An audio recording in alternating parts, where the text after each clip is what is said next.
Y en esta tarde, hermanos, nos corresponde la serie, la Biblia, libro por libro. Qué importante es tener un panorama, aunque sea muy superficial, pero un panorama de este maravilloso libro que es la palabra de Dios. Así que les pido que abran su Biblia en el libro del profeta Fortalecido por Dios. ¿Cuál será el nombre del profeta cuyo significado en hebreo fortalecido por Dios? Me refiero al profeta Ezequiel. Libro del profeta Ezequiel. Hermanos, la palabra Ezequiel significa fortalecido por Dios. Y vamos a abrir un libro que se escribe desde Babilonia. Ezequiel no está en Jerusalén. Este es un sacerdote de Dios y no está en el templo de Jerusalén. ¿Saben dónde está? En el río Quebar. ¿Y dónde es ese río? Babilonia. Cerca del río Quebar, en la tierra de Babilonia. Ahí está este hombre cuyo significado es fortalecido por Dios. Y vaya que se requiere la fortaleza de Dios para estar en medio de Babilonia. Mis hermanos, si en esta tarde tú no estás fortalecido por Dios, la Babilonia de allá afuera, el mundo de confusión de allá afuera, el mundo de paganismo, de idolatría, de inmoralidad de allá afuera, te van a destrozar. A menos que estés fortalecido por Dios para que te plantes en medio de Babilonia. Y nada de lo que pase en Babilonia te contamine. No te vayas por la finta o por la corriente a donde van los millones de seres humanos en este mundo de confusión. Eso significa Babilonia. Ahí había un hombre fortalecido por Dios, el profeta Ezequiel, que no se encuentra en Jerusalén, está en Babilonia, cautivo. Fue llevado preso, fue llevado prisionero por el imperio babilónico. Y ese libro que vamos a darle un panorama general.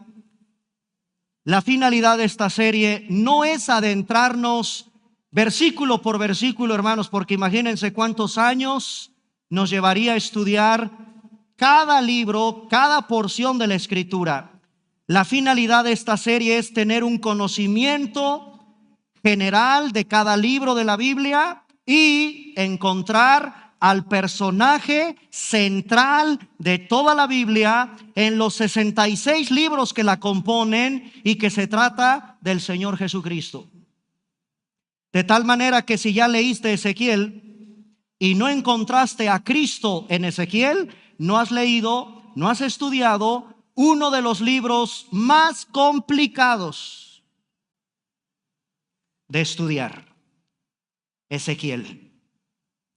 Dice el escritor Raiken en su manual bíblico lo siguiente: a lo largo de casi todo el libro de Ezequiel encontramos visiones de cosas que sabes que no son literalmente verdad, aunque son simbólicas de eventos verdaderos.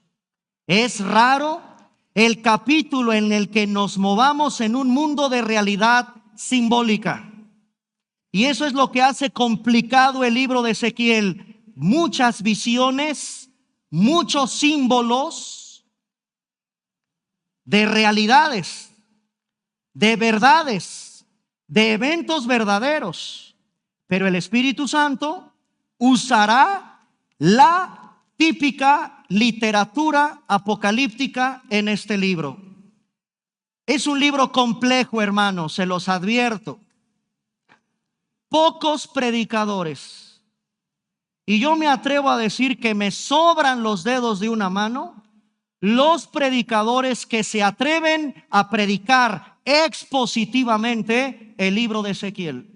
Compruébenlo, revisen en las redes sociales, consigan libros. ¿Quiénes son los predicadores? ¿Quiénes son los valientes hombres de nuestros tiempos que predican acerca de un libro tan impactante como el libro de Ezequiel? Yo, en lo personal, son muy pocos los pastores y predicadores que tienen el cuidado, el amor y la pasión por predicar acerca de uno de los libros más complicados, más complejos de toda la literatura bíblica. Está cargadísimo de símbolos y de imágenes. Esto es una típica literatura apocalíptica. Con razón, el escritor Alec Motyer nos dice: fácilmente este es el más extraño de todos los profetas. ¿Escucharon lo que dice Alec Motyer?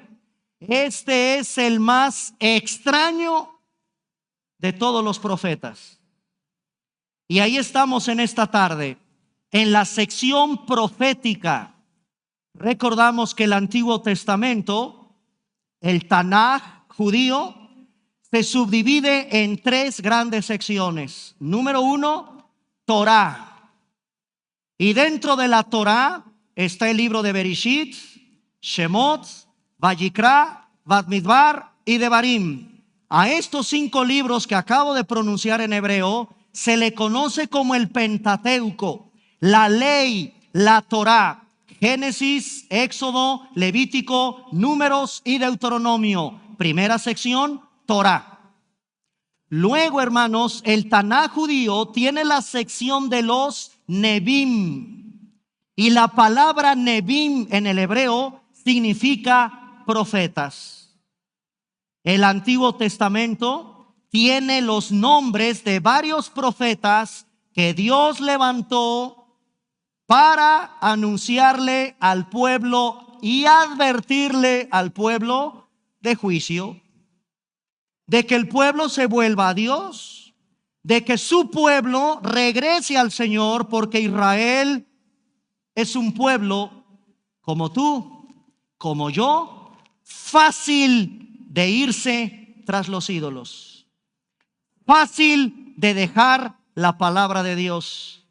Somos seres humanos, judíos y gentiles, que nos hace mucha comezón andar escuchando cosas que no son bíblicas y te quieren convencer los profetas modernos de estos tiempos de que Dios está a favor del homosexualismo, de que Dios está a favor de muchas cosas que no es verdad. Dios las condena. Hoy, mis hermanos, es como nunca antes nuestra oportunidad de abrir lo que Dios dice a través de los profetas que Él envió a un pueblo terco, rebelde, incrédulo e idólatra. Ese es el contexto en el que vamos a revisar el libro del profeta Ezequiel. Es un libro, hermanos, repito, con imágenes complejas, símbolos, etcétera. A este libro tiene la clasificación de contener toda una literatura apocalíptica y tiene enseñanzas vitales para nuestra vida.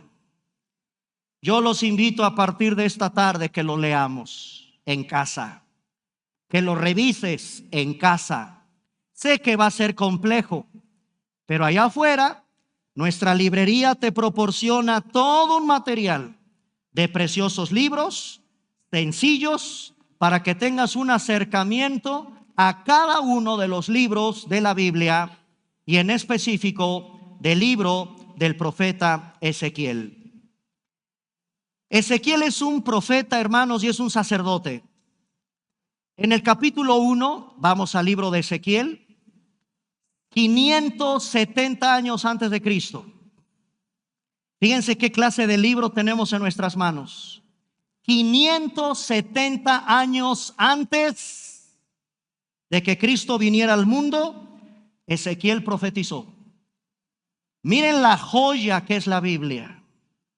¿Será posible que un libro tan antiguo, y de el 2024, por eso es 2024, llevamos 2024 años después de Cristo, súmale 570, estamos frente a un libro escrito 2570 años. En mis manos, en tus manos, tienes las sagradas escrituras tan vigentes, tan llenas del Espíritu de Dios. Dios sigue hablando a pesar de haber hablado 2570 años atrás. La Biblia es un libro sobrenatural.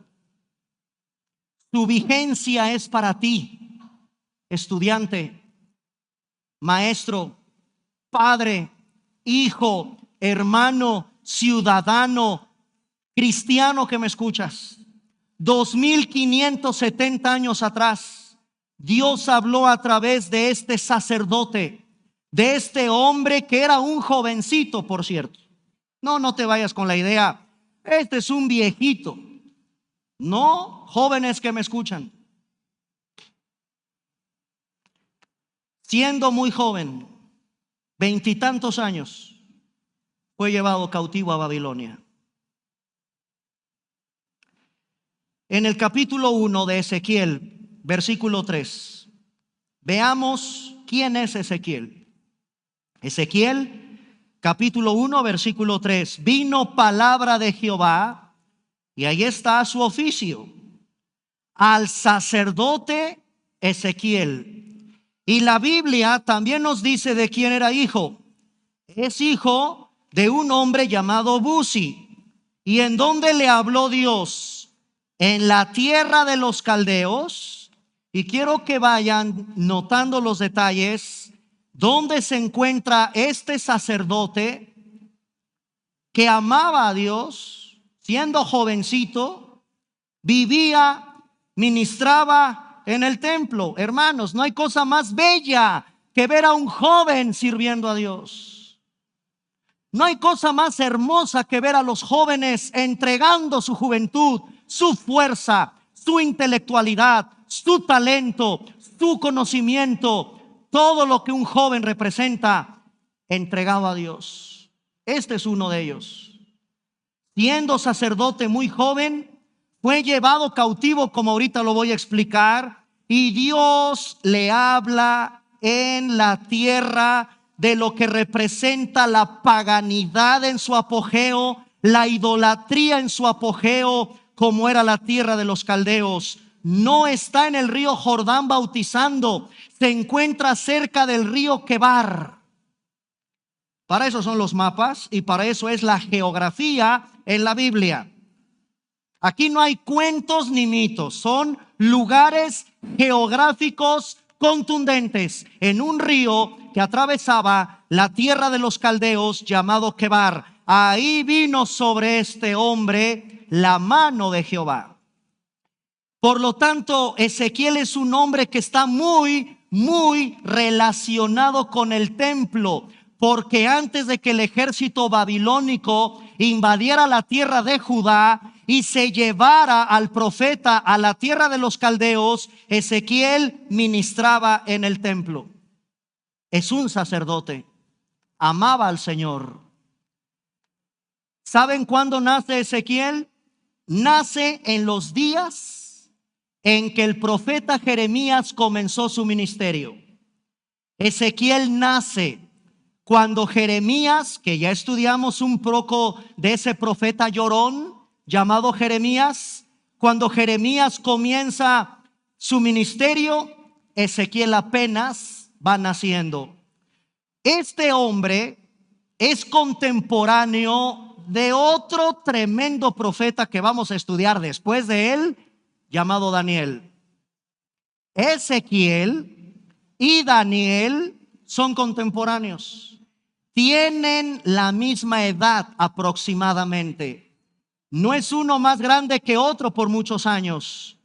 Son hombres contemporáneos. ¿Y qué creen? Los dos están en Babilonia.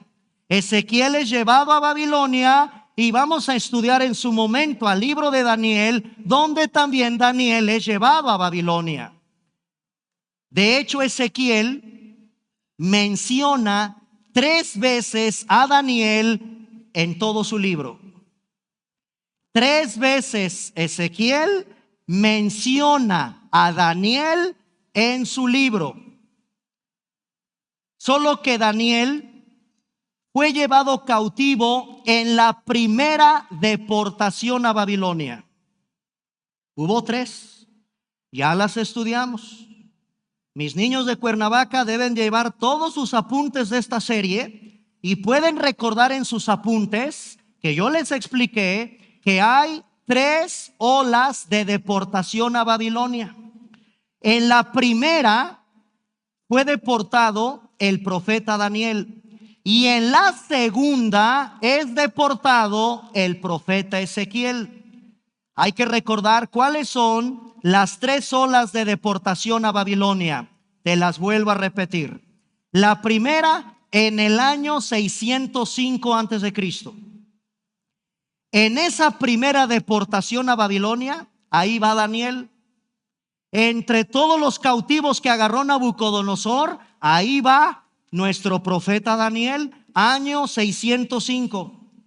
La segunda ola, la primera ola 597, corrijo. La primera ola fue en el 597 antes de Cristo. La segunda en el 587 antes de Cristo. ¿Ok? Todas estas deportaciones tienen que ver con la caída de Jerusalén, la caída de la tierra del sur, de las tribus del sur por parte de los babilonios. Ahora, hay una observación interesante porque Israel eran 12 tribus. Las tribus del norte fueron también llevadas cautivos. Solo que las tribus del norte cayeron en manos de los asirios. Fíjate lo que hizo Dios con su pueblo. Tribus del norte eran 10 de las 12. 10 del norte caen en manos de los asirios 722 años antes de Cristo. Y los asirios operaban de manera diferente a cómo operaban los babilonios. Los babilonios invaden el sur. En el sur está Judá. Ahí entra Babilonia a la tierra del sur, no al norte. En el norte son los asirios. Ahora, quiero que conozcan un poquito algo interesante. Los asirios,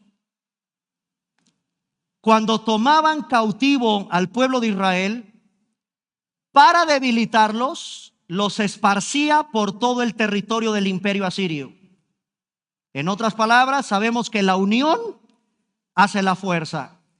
La manera, la estrategia que tenía el imperio asirio era, una vez conquistados los israelitas de las tribus del norte, los empezaban a dividir, los empezaban a esparcir para que se fueran diluyendo y se fueran perdiendo y toda la cultura asiria los fuera asimilando.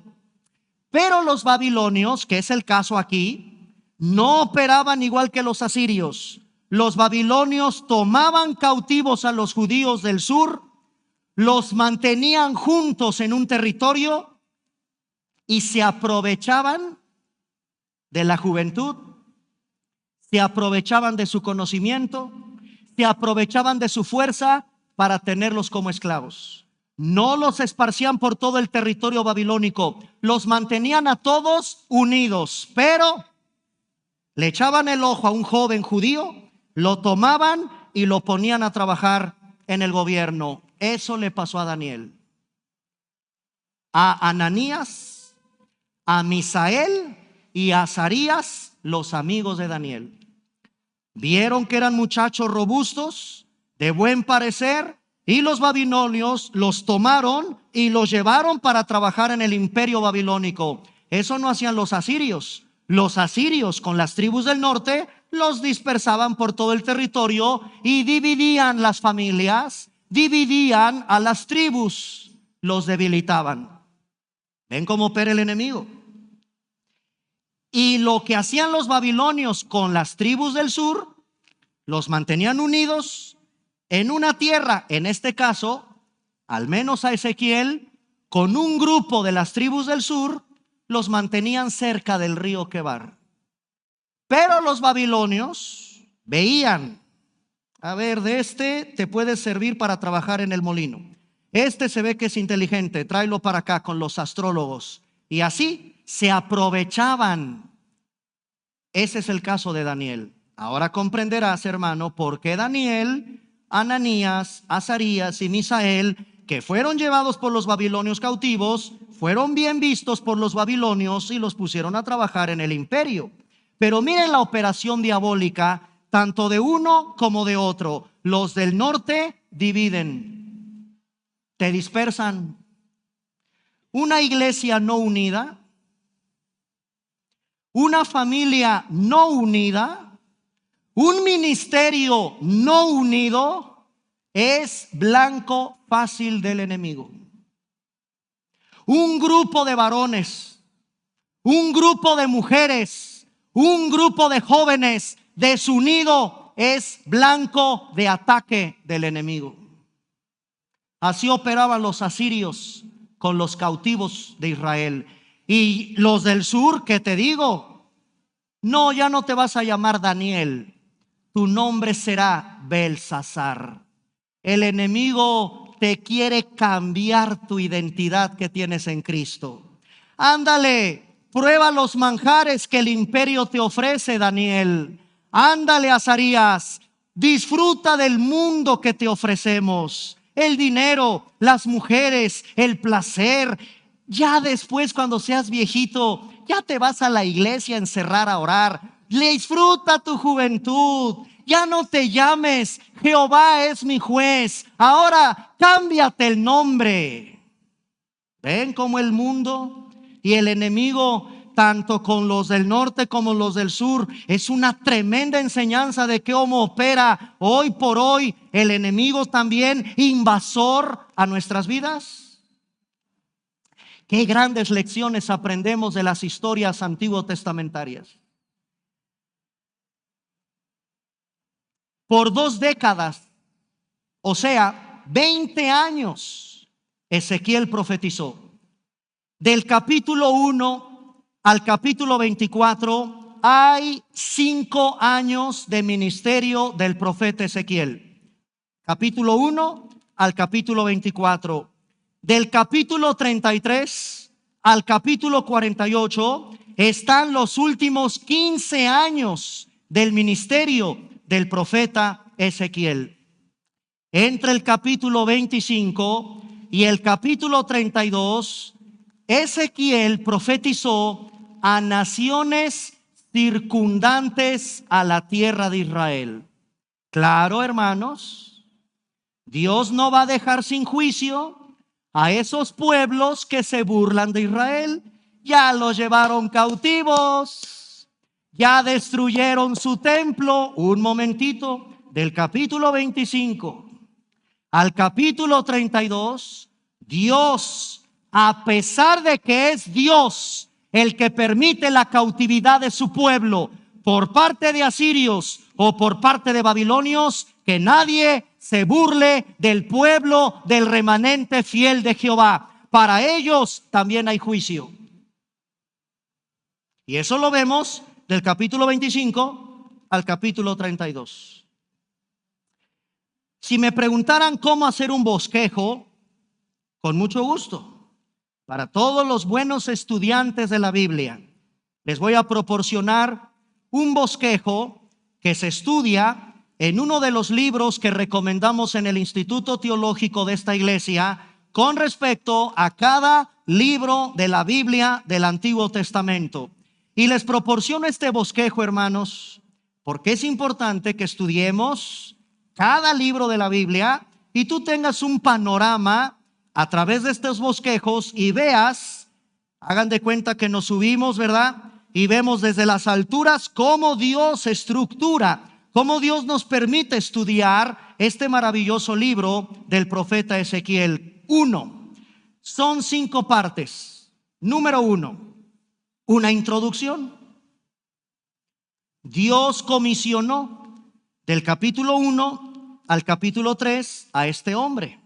Es un llamado como lo tuvo Isaías, como lo tuvo Jeremías, como lo tuvo Daniel, todos los hombres de Dios que profetizaron en este tiempo tienen una comisión especial de parte de Dios. Y quiero advertirles que fue terrible. Nadie levantaría la mano si supieran estos hombres lo que se iban a enfrentar de profetizar al pueblo de Dios. Nadie. Les doy un ejemplo. Se muere la esposa de Ezequiel. ¿Saben qué Dios le dice? No llores. No llores. Aunque se haya muerto tu esposa, Ezequiel, no llores. Y que sirva de indignación del Dios de Israel por causa del pecado de mi pueblo. ¿Quién va a querer un ministerio así? En otros, ¿saben qué les dijo? ¿Qué le dijo Dios a Ezequiel? Córtate todo tu cabello y con las partes sobrantes de tu cabello daré una enseñanza a este pueblo rebelde, pero te cortas todos tus cabellos. No la tenía fácil, porque era enorme, era grave el pecado de Israel, como lo vamos a ver. En segundo lugar, del capítulo 4 al capítulo 24 hay profecía de juicio sobre la tribu de Judá. Capítulo 4 al capítulo 24. Hermanos, ¿de qué tribu viene Cristo? Precisamente de ahí, de Judá. Del capítulo 4 al capítulo 24 de Ezequiel, toda la profecía que da Ezequiel es contra la tribu de Cristo. ¿Qué significa Judá? Alabanza. Alabanza. Tercera sección, del capítulo 25 al capítulo 32, profecía de juicio sobre gentiles. Es decir, los que no son de la tribu de Judá ni son de las tribus de Israel. Todos los pueblos paganos, idólatras de alrededor, como actualmente. Ya vieron lo que pasó, ¿verdad? En estos días, lo que pasó anoche, lo que está pasando ayer. Irán aventó unos misiles a la tierra de Israel.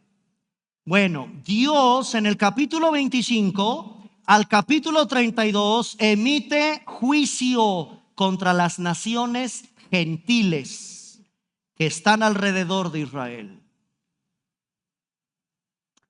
Número 4, del capítulo 33 al capítulo 39, Dios profetiza restauración.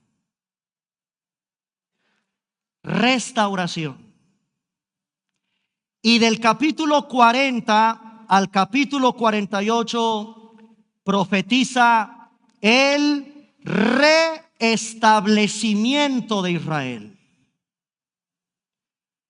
Capítulo 40 al capítulo 48, la profecía que vamos a revisar rápidamente, porque hermanos, en verdad les digo, es impresionante lo que Dios le dice primero, lo que Dios le dice. Yo no podía creer. Bueno, yo decía, ya había leído Ezequiel, pero nunca me había puesto a reflexionar en las palabras tan duras que Dios dice. Y lo que más me sorprende es ver del capítulo 33 al capítulo 39 y del capítulo 40 al capítulo 48, restauración y restablecimiento. ¡Qué Dios tan amoroso! ¡Qué Dios tan compasivo! ¡Qué Dios tan misericordioso! Es terrible, terrible lo que le hizo Israel. Lo que tal vez le haces tú también a Dios. Y a pesar de lo ruin, y me quedo corto con esa palabra, lo ruin que somos, Dios te perdona.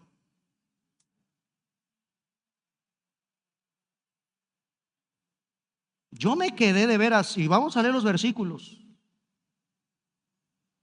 Después de lo que hizo Israel, y después de cómo Dios se expresa de Israel, ¿todavía los restaura y los restablece? Sí. Ese es el Dios que venimos a adorar en esta tarde. ¿De qué trata su mensaje? Como ustedes se pueden dar cuenta, hermanos, de juicio, de pecado del pueblo de Dios, no de los babilonios. No, no, no. Ezequiel no le va a decir nada al perverso Nabucodonosor, ni nada al rey de los asirios en las tribus del norte. No, hermanos, estamos frente a un libro que trata del juicio de Dios por el pecado de su pueblo.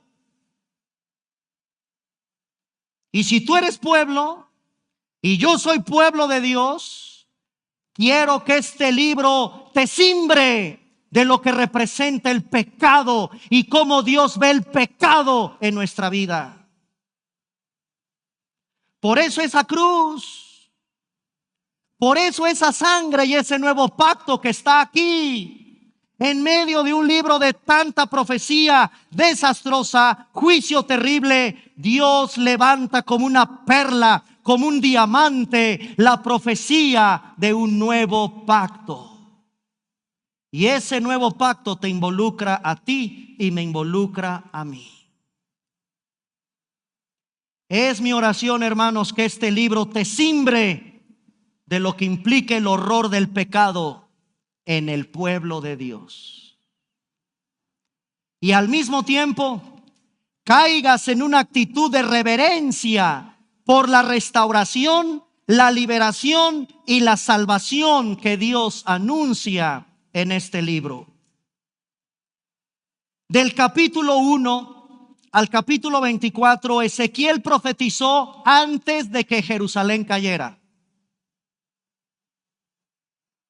Capítulo 1 al capítulo 24, todos esos capítulos antes de la fecha fatídica del 586 antes de Cristo. ¿Y cuál es esa fecha tan importante en el estudio de todo el Antiguo Testamento? Porque en el 586 antes de Cristo, la preciosa ciudad de Jerusalén, ciudad de la paz, que ahorita está siendo bombardeada por los iraníes, cayó en el 586.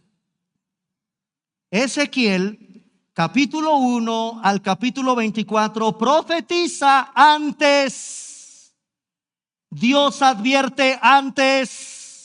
Dios anuncia juicio antes. Y en el 586 cae Jerusalén. Y del capítulo 33 al capítulo 48, ahora Ezequiel profetiza después de la caída de Jerusalén. ¿Y qué creen que profetiza? Esperanza y consuelo. Esperanza y consuelo. Dice el autor Thomas Rainer: vemos que los temas del juicio y salvación, ¿sí logran detectar esto? Juicio y salvación. ¿Sabes dónde es el monumento del juicio y salvación? En el Calvario.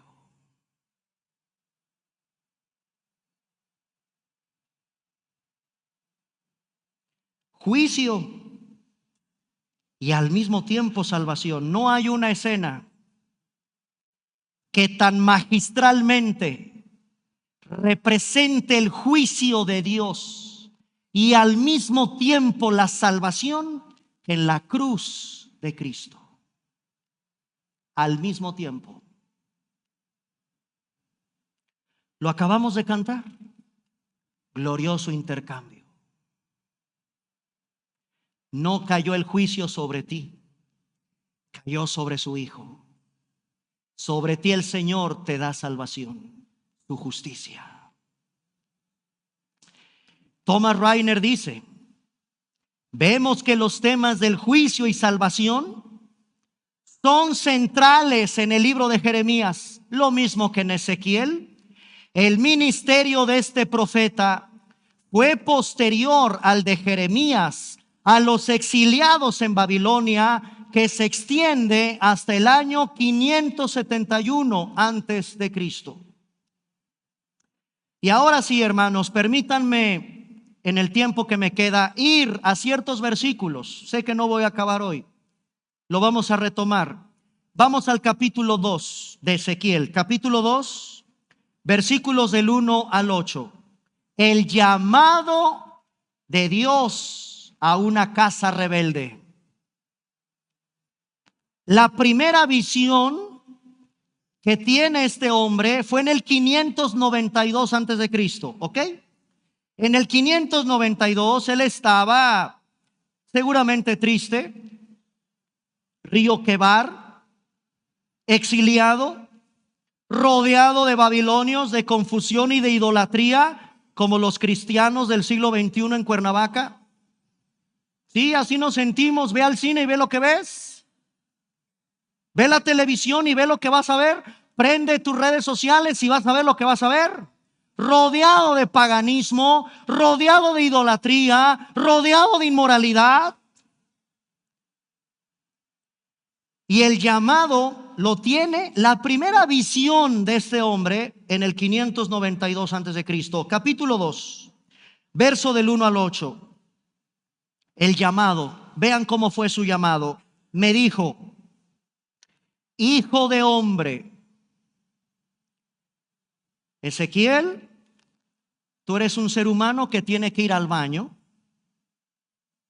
Ezequiel, tú no eres un hombre sobrenatural.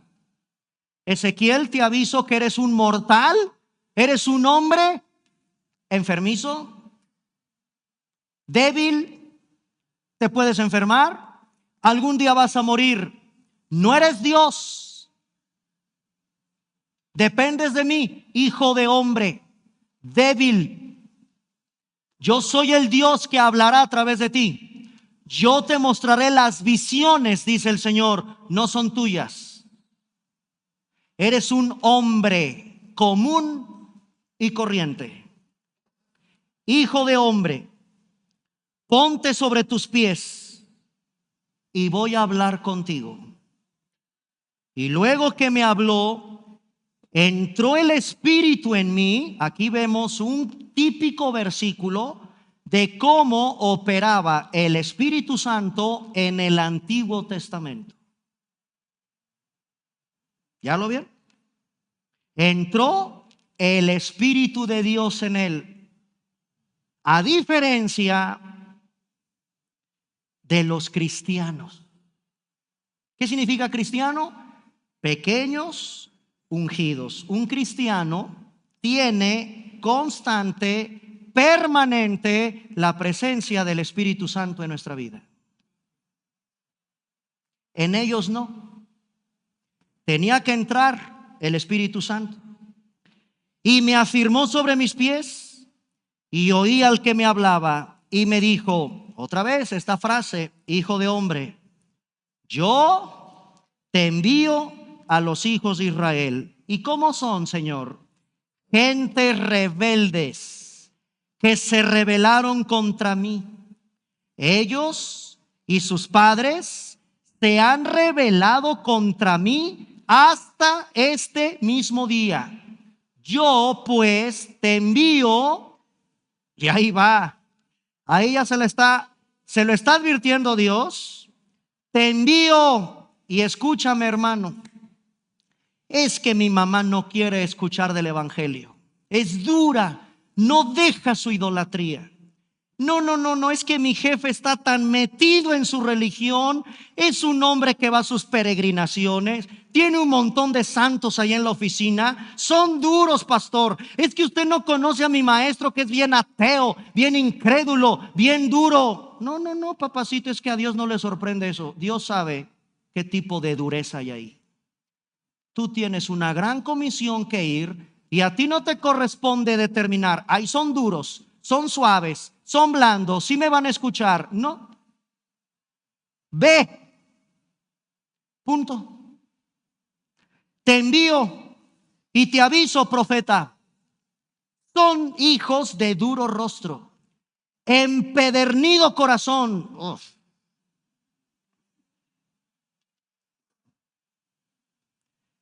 Y les dirás, así ha dicho Jehová el Señor. Y eso me encanta. Cuando tú y yo compartimos el evangelio, no es lo que tú digas. Así dice el Señor. Ven a Cristo. Arrepiente de tus pecados, amigo. Dice el Señor en su palabra que te arrepientas, que vengas a Cristo, que vengas a esa cruz arrepentido, a que seas lavado en la preciosa sangre. Es un anuncio que te tengo que dar. No me importa la dureza de tu corazón. Eso solo le corresponde a Dios, tratar directamente con Él. A ti y a mí, solo el Señor, como a los profetas, nos envía. Tenemos la iglesia una gran comisión que compartir. Y viene juicio. Otra vez, viene juicio. Y la iglesia tiene un mensaje que predicar. ¿A quién le vas a predicar? A hijos de duro rostro, de empedernido corazón. Así ha dicho Jehová el Señor. ¿Acaso ellos escuchen? Pero si no escucharen, porque son una casa rebelde, siempre conocerán que hubo profeta entre ellos. Y tú, hijo de hombre, no les temas. No, me da miedo mi jefe, me va a correr. No tengas miedo de sus palabras, aunque te hallas entre zarzas y espinos. Y fíjate el Señor cómo está comparando esa dureza de gente. Moras entre escorpiones. No tengas miedo de sus palabras, ni temas delante de ellos, porque son casa rebelde. Les vas a hablar pues mis palabras, no tuyas. Ezequiel, Jeremías, Daniel, cristiano que me escuchas, no es tu mensaje. El mensaje que Dios te ha encomendado que entregues es de Él. Son mis palabras, no les tengas miedo. Sé que te vas a enfrentar a escorpiones, personas que como escorpiones entre zarzas y espinos. No les temas, son casa rebelde. Háblales mis palabras. Escucha el versículo 7, ¿ya lo vieron? Versículo 7. Escuchen o dejen de escuchar, porque son muy rebeldes. Mas tú, hijo de hombre, oye lo que yo te hablo. No seas rebelde como la casa rebelde. Aguas, hermanos. Abre tu boca. Abre tu boca. No seas rebelde. Y a continuación hay una escena maravillosa en el versículo 9. Le dice en el versículo 8, parte final: no seas rebelde. Abre tu boca y come lo que yo te doy. Y vean la ilustración del versículo 9 al versículo 10. Había una mano extendida hacia mí y en ella había un rollo de libro. Lo extendió delante de mí y estaba escrito por delante y por detrás, y había escritas ahí en ese rollo endechas, lamentaciones y ayes. Estos ayes significan ay de dolor. Hoy no la tiene fácil este hombre. Ya desde aquí Dios le está advirtiendo que va a profetizar a una casa rebelde y le enseña en esta ilustración, en esta visión, un rollo. Sus palabras iban a tener muchas endechas, lamentaciones y ayes de dolor. No será un mensaje fácil. Nada fácil. Capítulo 3, versículos del 7 al 11. Dios lo sabe. Fíjense cómo Dios, que conoce el futuro, solo Dios que conoce el corazón empedernido y la terquedad con la que actuamos, mira el capítulo 3, verso 7. Mas la casa de Israel no te querrá oír. Señor, entonces ¿para qué me mandas?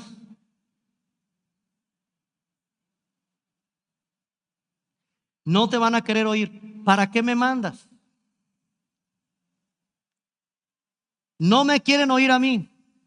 Toda la casa de Israel es dura de frente y obstinada de corazón. Versículo 8. Yo he hecho tu rostro fuerte como los rostros de ellos, y tu frente fuerte contra sus frentes. Como diamante más fuerte que pedernal he hecho tu frente. No los temas. Quiero que noten el énfasis que le da el Señor a este hombre. No tengas miedo, no les temas, no tengas miedo delante de ellos, porque son casa rebelde. Y me dijo: hijo de hombre, toma en tu corazón todas mis palabras que yo te hablaré y oye con tus oídos. Versículo 11 finalmente. Y ve, entra a los cautivos, a los hijos de tu pueblo, y háblales y diles: así ha dicho Jehová el Señor, escuchen o dejen de escuchar. Hermanos, aquí se encuentran lecciones fundamentales para el evangelismo. Muy bien. Del capítulo 4, para terminar en esta primera parte, del capítulo 4 hasta el capítulo 32, hermanos, toda esa sección está llena de juicio. Juicio, como ya lo vimos en una estructura de todo el libro. Y hay algo impresionante como parte central o propósito central de Ezequiel, que tiene que ver con la gloria del Señor. Vean el capítulo 1, versículo 26 al 28. Ezequiel capítulo 1, versículo del 26 al 28. La gloria del Jehová se conoce en el Antiguo Testamento como la Shekinah de Dios. La presencia de Dios. ¿Se acuerdan dónde moraba esa presencia?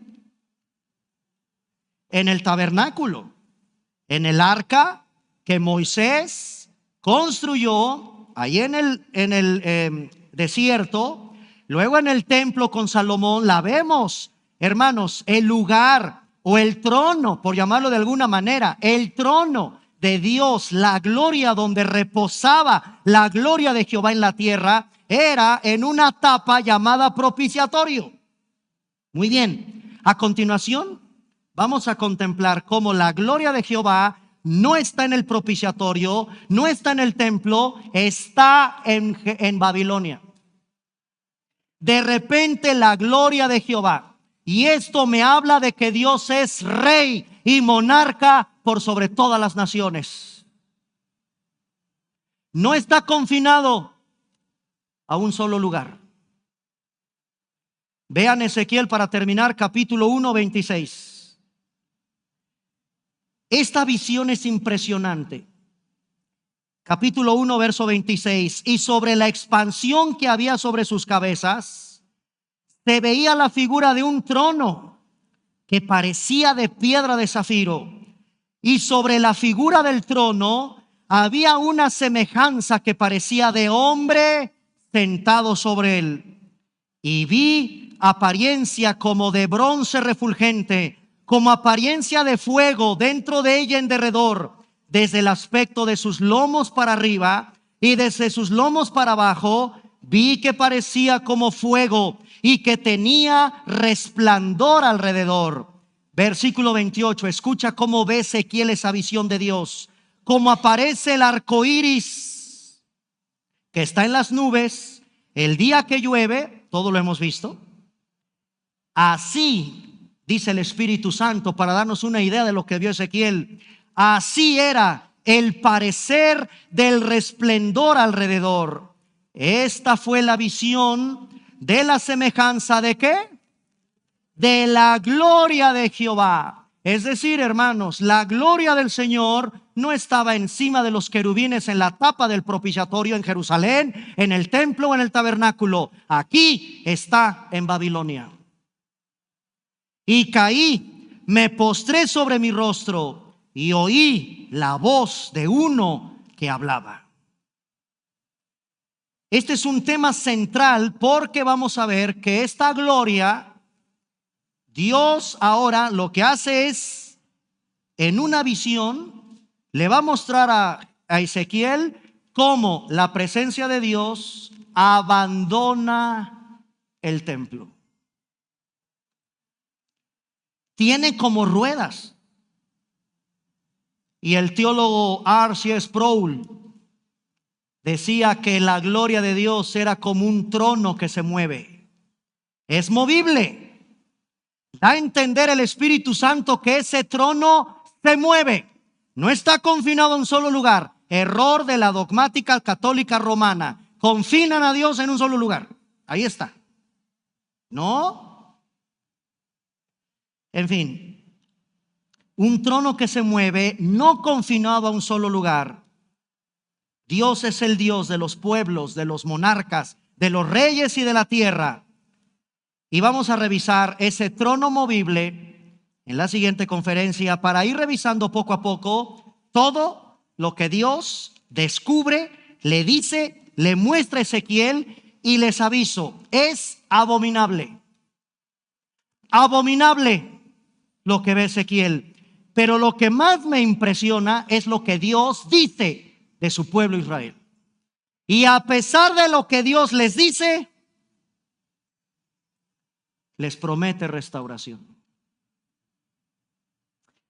Qué paciencia, qué amor, qué misericordia del Señor. Cuánto necesitamos conocer a Dios en su juicio, pero también en su misericordia. Hasta aquí, hermanos, porque es muy extenso lo que a continuación y no quiero cortarlo. Vamos a dejar esta primera parte del estudio rápido en esta serie, la Biblia libro por libro del libro de Ezequiel. Pónganse de pie, por favor, vamos a orar.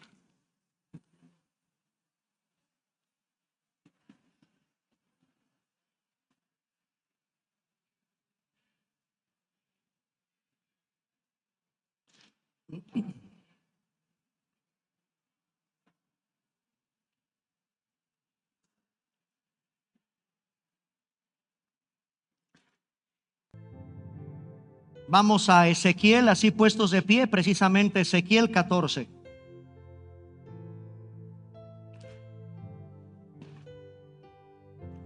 Ezequiel 14, 13.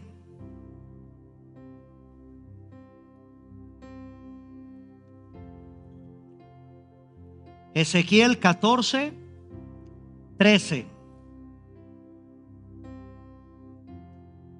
Uno de los pasajes en la Biblia muy interesantes.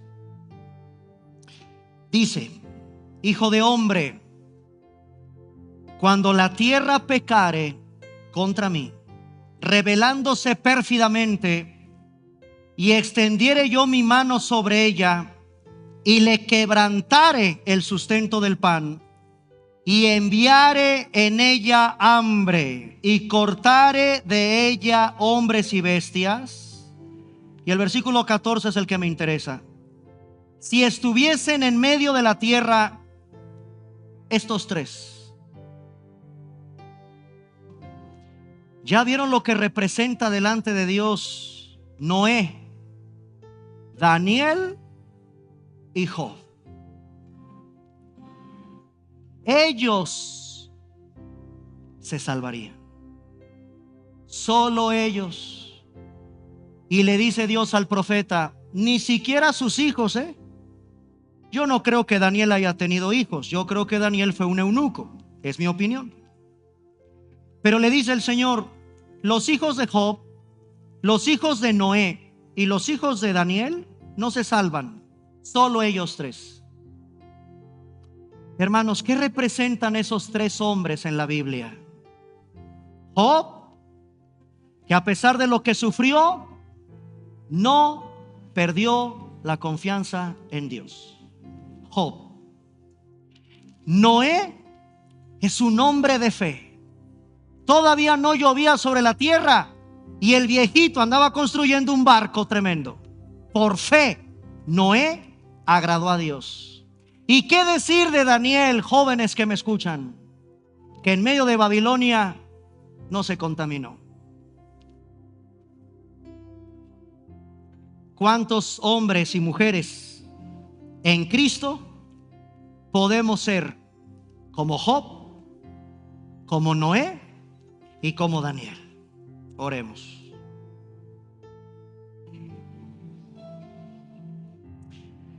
Padre, te damos gracias en esta tarde por habernos congregado como iglesia, abriendo las páginas de un libro tan antiguo, en medio de una cautividad a donde tú, Señor, hablaste.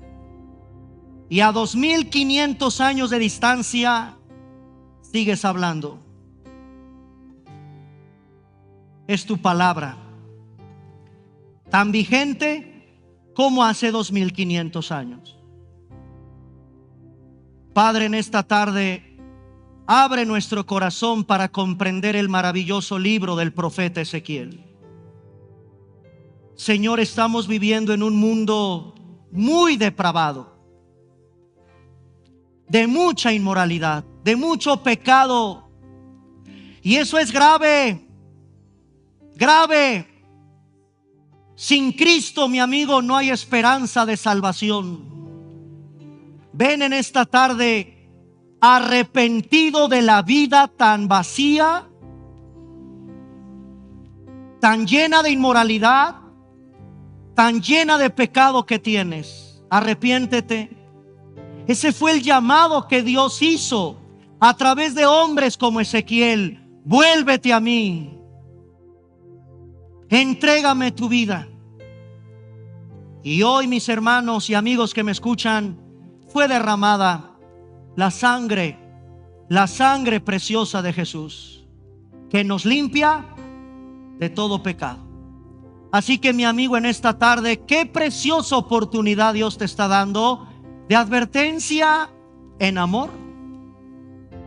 Deja tu mal camino, deja tu vida vacía, alejada de mí, llena de vicios, llena de inmoralidad, llena de mentiras. Nada ni nadie podrá saciar el vacío de tu corazón a menos que vengas a mí, dice el Señor. Ven a Cristo en esta tarde. Mi amigo, la Babilonia de hoy está cada día peor. La Biblia dice que viene un juicio, y ese juicio ya no tarda en caer. Prepárate para encontrarte con tu Dios. No es casualidad que todos los domingos apartes este tiempo precioso para venir a poner orden en lo más importante que tenemos, y es la vida espiritual. Tu espíritu y tu alma. Mira, mi amigo, nada perdurará, ni tu dinero, ni tus títulos académicos, ni tu casa, ni tu coche, ni tu profesión, ni tu ropa. Nada perdurará. Las relaciones que tienes, tarde o temprano, todo se terminará. Somos peregrinos, tan solo peregrinos. Hay algo urgente que tienes que poner en orden, y eso es tu relación con tu Creador. Porque Él te dio la vida, eres espíritu, tienes un alma y estás en un cuerpo. Y el espíritu y el alma no morirán, son eternos, a menos